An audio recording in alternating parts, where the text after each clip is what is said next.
Hey, welcome to Crafty Music Tips. My name's Crafty, and in this video, we're going to go through one of those unavoidable songs. You know, Smoke on the Water.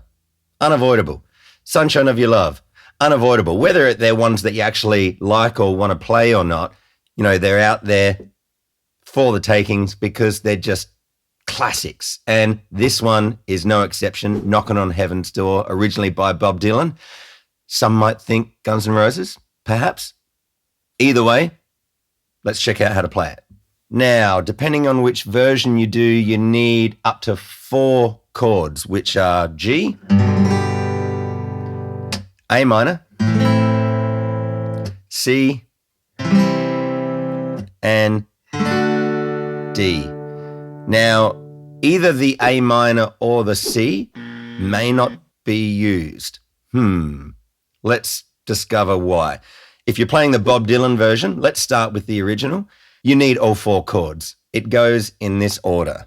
G, and then D, and then A minor. And then it's the same again, G to the D. But then it's C the second time. So in time, it goes like this. 2, 3, 4, G, 2, D, 4, 2, 3, 4, and then G, 2, 3, 4, C, 2, 3, 4. Now, a force of habit has made me sometimes play G like the way that I ordinarily would, which is the way that Guns N' Roses do, by the way, which is a 4-finger G where you're using all of them, including your pinky. And the main difference between that and this 3-finger G,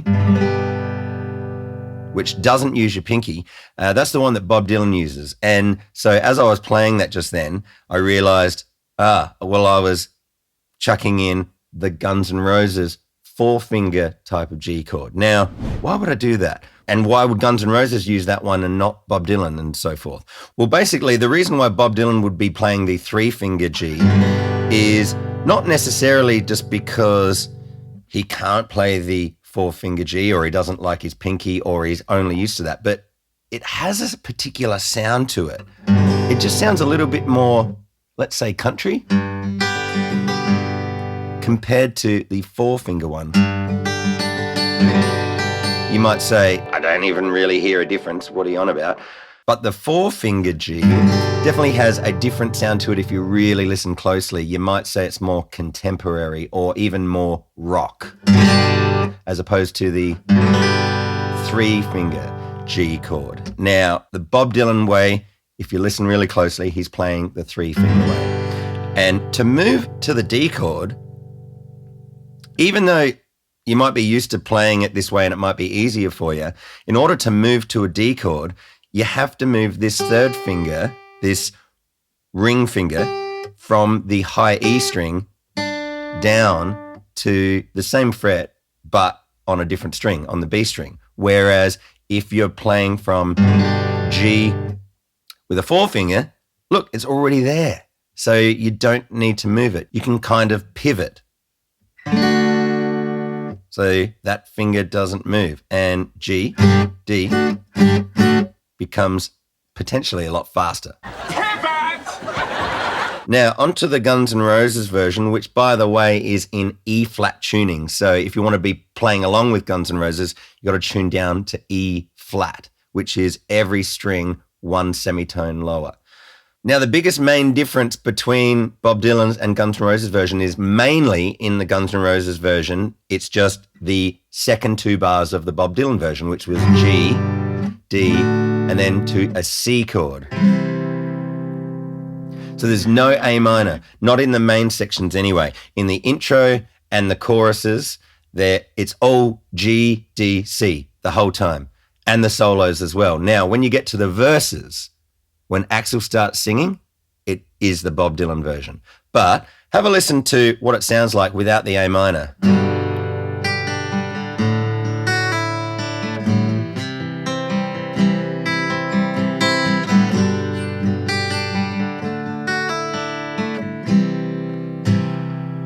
And then in the chorus, it's the same chords but in power chords.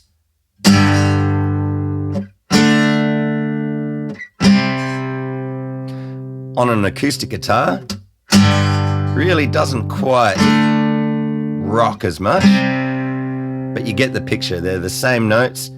Just plug it into your amp and crank it and it'll sound exactly like Guns N' Roses. Make sure you're in E-flat tuning though. E-flat, Salieri, E-flat! Now, going the other way in omitting chords was Eric Clapton's version, which he did a G, D to A minor and doesn't go to the C.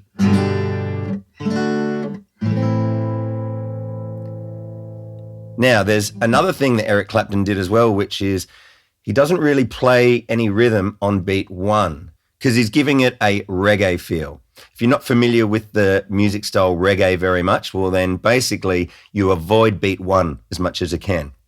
1, 2, 3, 4. 1, 2, 3, 4. And if you want to give it that full reggae flavor with your guitar, then what you would do is you would play bar chords and stick to the higher sounding strings. So out of a full G bar chord, you would avoid that lower power chord area. Kind of like this. 3, 4, 1, 2, 3, 4, 1, 2, 3, 4, 1, 2, 3, 4, 1, 2, 3, 4. Now, I'm going to put my acoustic down and grab out my electric, and I'm going to go through the solo that Slash plays. Also, I'm going to go through some ways of improvising, and I'm going to do that inside the Crafty Guitar Club.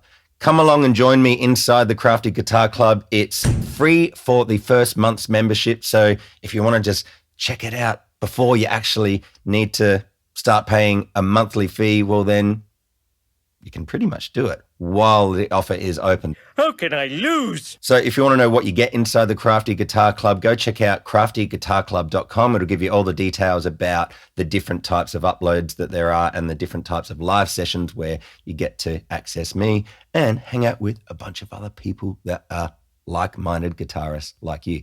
So yeah, I'll see you in the club. I hope you enjoyed this video. I hope it was really helpful. I'll see you in another Crafty Music Tips video here on YouTube really soon. Whatever you're doing, just remember you don't have to do it all right now. Just do the next thing. Cheers.